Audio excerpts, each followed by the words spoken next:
जाने से कुछ 2-3 महीना पहले पापा ने मेरे को और मेरे हस्बैंड को ये कहना शुरू कर दिया था कि जब मैं जाऊँगा इस दुनिया से और मुझे नहीं पता कि वो देख रहे हैं कि नहीं देख रहे हैं, सच में ऐसा कुछ होता है कि नहीं होता है। लेकिन उन्होंने जो हमें बोला, आप में से मेरे बहुत सारे दर्शक जानते होंगे कि पापा को गए हुए 1 साल पूरा होने वाला है। पिछले साल 6 अक्टूबर को इस दुनिया से गए थे और किसी के जाने के बाद 1 साल पूरा होने पर घर पे एक पूजा रखी जाती है जिसको सालाना कहा जाता है। तो हमने वही पूजा घर पे रखी थी और उस पूजा के दौरान मेरे दिमाग में एक यही बात चल रही थी कि हम इंसानों को भगवान ने कैसा बनाया होता है। किसी के जाने के बाद हम उसके लिए रोते हैं, बिलखते हैं, याद करते हैं। लेकिन जैसे जैसे वक्त बीतता जाता है वैसे वैसे उस शख्स की छवि धुंधली होती जाती है और हम किन्हीं बातों में, किसी चीज़ में, किसी ओकेज़न में उनकी बातों को याद करके हंसते हैं या मिस करते हैं, है ना? इस तरीके से होता है। तो ये सब सोच मेरे दिमाग में चल रही थी। खैर ये एक मेरी सोच की बात है, लेकिन जाने से कुछ 2-3 महीना पहले पापा ने मेरे को और मेरे हस्बैंड को ये कहना शुरू कर दिया था कि जब मैं जाऊंगा इस दुनिया से तो तुम लोग बच्चे हो, पता नहीं तुम लोग ये सब चीज़ें श्राद्ध कर पाओगे कि नहीं कर पाओगे। माँ बाप के लिए बच्चे चाहे कितने भी बड़े हो जाएं लेकिन उनके लिए हम बच्चे ही रहते। तो उनको लगता था कि हम ये सब चीज़ें नहीं कर पाएंगे। तो उन्होंने अपनी एक आखिरी ख्वाहिश रखी थी कि मेरे जाने के बाद तुम लोग गया चले जाना, जो कि बिहार में है। वहाँ जाने के बाद कुछ पिंडदान किया जाता है और वो पिंडदान करने के बाद फिर आगे श्राद्ध करने की ज़रूरत नहीं पड़ती है। तो उनकी ये आखिरी ख्वाहिश थी जो कि वो चाहते थे कि ये पूरी हो। और हमने पंडित जी से पूछ करके पहले ये घर में पूजा करी और अब कोई भी अच्छा टाइम देख कर के हम लोग गया जाएंगे, वो पिंडदान करेंगे ताकि हम लोग उनकी आखिरी ख्वाहिश पूरी कर सके।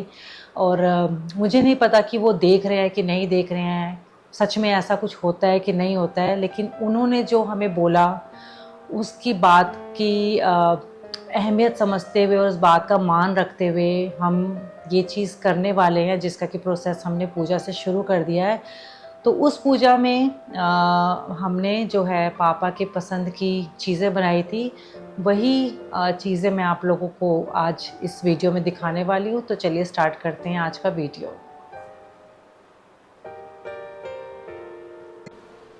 तो चलिए सबसे पहले बनाते हैं पापा का फेवरेट पेठा की सब्ज़ी। पेठे की सब्ज़ी के लिए मैं हमेशा इतने छोटे साइज़ का ही पेठा लेती हूँ क्योंकि इसके अंदर बीज बहुत कम होते हैं और साथ में इसका टेस्ट भी बहुत अच्छा होता है। इसको काटने से पहले बहुत अच्छे से वॉश करना है क्योंकि इसकी स्किन हम नहीं निकालेंगे। और जिस तरीके से मैं काट रही हूँ छोटे छोटे क्यूब्स में, वैसे काटना है। और जो बीज आते हैं उनको हम थोड़ा सा निकाल लेंगे। इस सब्ज़ी में घी थोड़ा सा खुला जाता है और कुछ खास मसालों की खुशबू इसमें बहुत स्ट्रॉन्ग रहती है, जैसे कि हींग थोड़ा ज़्यादा जाता है और मेथी दाना। हींग और मेथी दाना भूनने के बाद इसके अंदर हम सूखी लाल मिर्च डालेंगे क्योंकि इस सब्ज़ी के अंदर सिर्फ 5 फ्लेवर्स बहुत स्ट्रॉन्ग रहते हैं, जो कि है हींग, मेथी दाना, तीखापन, खट्टापन और थोड़ा सा मीठापन। फिर डालेंगे अदरक का पेस्ट और थोड़ा सा इसका कच्चापन निकालने के बाद हम जो हमारा पेठा कटा हुआ था वो इसके अंदर डाल देंगे। कभी कभी सब्ज़ी को टेस्टी बनाने के लिए बहुत ज़्यादा इंग्रेडिएंट्स नहीं चाहिए होते हैं, कम मसालों में सब्ज़ी ज़्यादा टेस्टी बनती है। पेठा डालने के बाद हम इसके अंदर डालेंगे देगी मिर्च। देगी मिर्च की क्वांटिटी थोड़ी ज़्यादा होनी चाहिए ताकि इस सब्ज़ी की जो रंगत है, जो कलर है वो अच्छे से आए। नमक डालेंगे, थोड़ी सी हल्दी डालेंगे, हल्दी बहुत कम डालेंगे क्योंकि हमें थोड़ा सा रेड कलर चाहिए सब्ज़ी में। और डालेंगे हरी मिर्ची का पेस्ट। ये सब मसाले डालने के बाद हम इसको एक बार अच्छे से मिला लेंगे और थोड़ा सा पानी डाल करके हम इसको ढक देंगे। अभी इसके अलावा हमें कोई टमाटर कुछ नहीं डालना है क्योंकि अगर अभी हम टमाटर डालेंगे तो हमारा जो पेठा है वो गलेगा नहीं। ठीक है, तो अब हम इंतज़ार करेंगे जब तक कि हमारा पेठा गल नहीं जाता। एकदम गलाना नहीं है कि बिल्कुल टूट जाए, पर हाँ वो गलना चाहिए क्योंकि इसके बाद आगे पेठा गलेगा नहीं टमाटर डालने के बाद। धीमी आंच पर ढक करके इसको बीच बीच में हिलाते रहना है। ये मुझे आपको समझाने की ज़रूरत नहीं है, आप समझदार है क्योंकि नहीं हिलाएंगे तो पेठा नीचे लगने का डर रहेगा। वैसे तो पानी है और अपना भी पानी छोड़ेगा, पर फिर भी थोड़ा सा प्रिकॉशन लेना ज़रूरी है। और कम से कम पौने घंटे के बाद मेरा जो पेठा था वो गल गया था, आप देख सकते हैं। मेरी क्वांटिटी ज़्यादा है इसलिए टाइम ज़्यादा लगा, हो सकता है आपको कम लगे। 10 से 15 मिनट में आपका पेठा पक जाए। इस स्टेज पर जब पेठा पक गया है, गल गया है, हम डालेंगे इसमें टमाटर का पेस्ट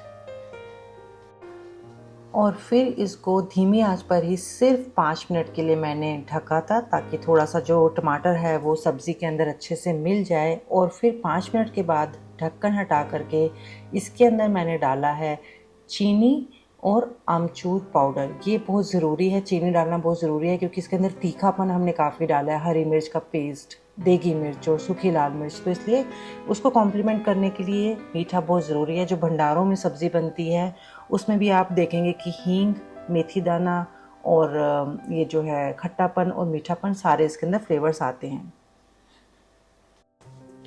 मैं तो खैर सब्ज़ी चख नहीं सकती हूँ, क्योंकि ये पूजा की सब्ज़ी है, भोग लगेगा इसको पहले। लेकिन आप अपने टेस्ट के हिसाब से इसके अंदर खट्टापन और मीठापन और तीखापन भी आप अपने हिसाब से एडजस्ट कर सकते हैं टेस्ट करने के बाद।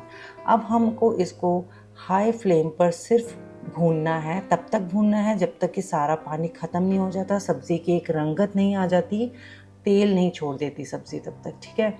और आपको भूनते हुए ध्यान रखना है कि आपको एकदम हल्के हाथ से इसको पलटना है, एकदम हलवा नहीं बनाना है सब्ज़ी का। इसके अंदर कुछ चंक्स जो हैं बचे रहेंगे, जो कि बहुत अच्छे लगेंगे। अगर आप एकदम मैशी बना देंगे ना सब्ज़ी, तो इसका टेस्ट उतना अच्छा आएगा नहीं। तो ठीक वैसे इसको हिलाइए जैसे कि मैं हिला रही हूँ, एकदम हल्के हाथ से इसको पलटते पलटते आपको इसको भूनना है।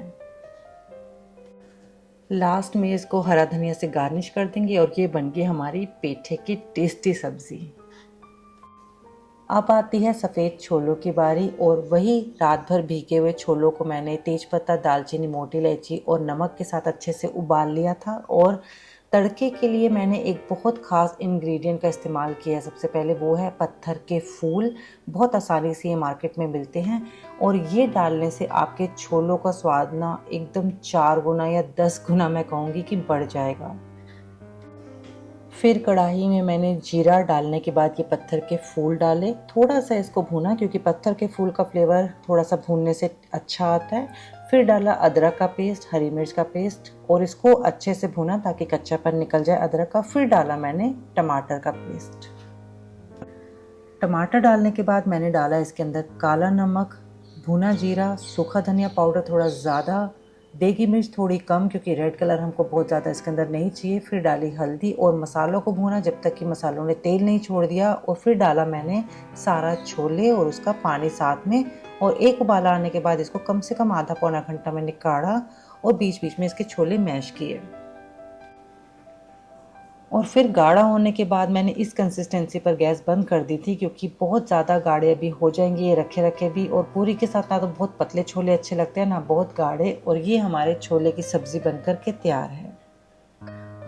और छोलों के बाद बनाई थी मैंने खीर। वैसे तो मैं ये रेसिपी आप लोगों के साथ शेयर करना चाहती थी, लेकिन मैं ये रेसिपी शेयर नहीं कर रही हूँ किसी ख़ास वजह से। और वो ख़ास वजह ये है कि मेरी शादी को 15 साल हो गए हैं, और 15 साल में हमारे घर में सिर्फ पापा ही खीर बनाते आए हैं। जब भी पापा पूर्वजों का श्राद्ध करते थे तो सुबह 4 बजे उठ कर के नहा करके तैयार होकर बड़ी शिद्दत के साथ, रिस्पेक्ट के साथ वो खीर तैयार करते थे भोग के लिए।